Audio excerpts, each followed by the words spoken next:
overriding impression was that Zuzana was determined to bear witness to history, not just of the war years, but of the decades afterwards, which were often extremely challenging.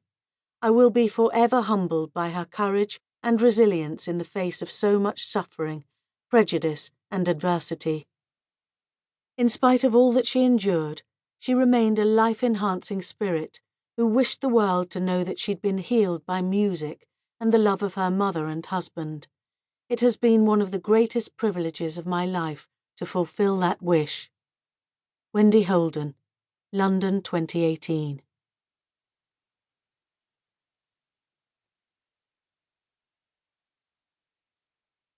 Chapter 1. Cebu, Transylvania, 1960. Welcome, comrade. The cultural director greeted me as warmly as ever in the remote Transylvanian city of Cebu. A million thanks for coming back. We can't wait to hear you play for us again. It was the winter of 1960, and it had taken me the best part of a day to travel there from Kiev. When I eventually arrived alone, via a flight to Bucharest, and then an ancient steam train that seemed to take forever to snake across the country, I was tired and extremely hungry. My latest 3-week recital tour of factories, shipyards, schools, colleges, and state buildings, the 10th that year, had been especially grueling in the bitter cold of Ukraine, the Soviet Union, and Poland. Kiev had been particularly challenging, with an odd director who'd threatened not to pay me. I was desperate to go home to my family in Prague after this, my penultimate concert for the authorities that year. I knew from previous visits to medieval Cebu that my accommodation and my long-awaited supper would be basic. Fortunately, I had a little salami and a spare tin of sardines left in my suitcase, as well as a supply of Russian cigarettes. Of all the other Eastern Bloc countries I was obliged to perform in under the socialists, Romania was one of the hardest hit by dreadful poverty and a pervading sense of despair. The people of this former Hungarian province had suffered terribly at the hands of President Georgiu Dej and his senior minister, Nicolae Ceausescu, and were even more starved of contact with the outside world than we Czechs. I remember one trip to Timisoara where the hotel was so terrible, with such an insanely dirty bathtub, that I was afraid there would be bedbugs. I unpacked my little suitcase that my dear mum had packed so carefully for me, and I started crying over it. I said to myself, if only my mum could see what kind of environment I was unpacking that little case in.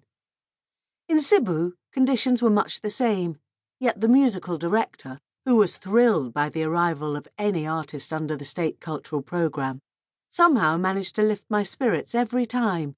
So grateful was he that I'd once again agreed to include his city in my itinerary.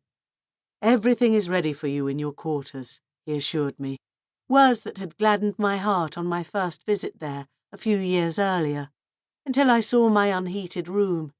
With a blizzard predicted that bitter November night, I'd probably be sleeping in my coat.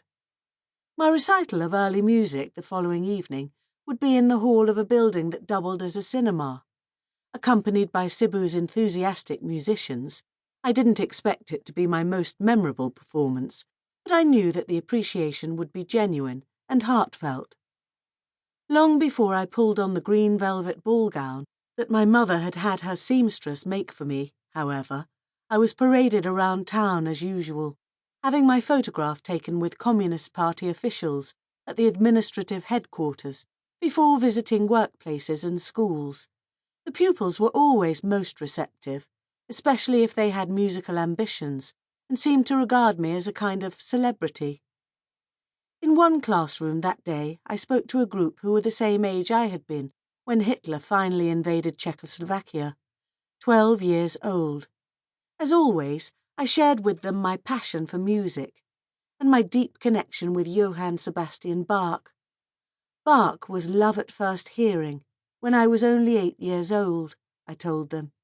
In answer to their many questions, I explained why I'd not only dedicated my life to music, but switched from the piano to the harpsichord.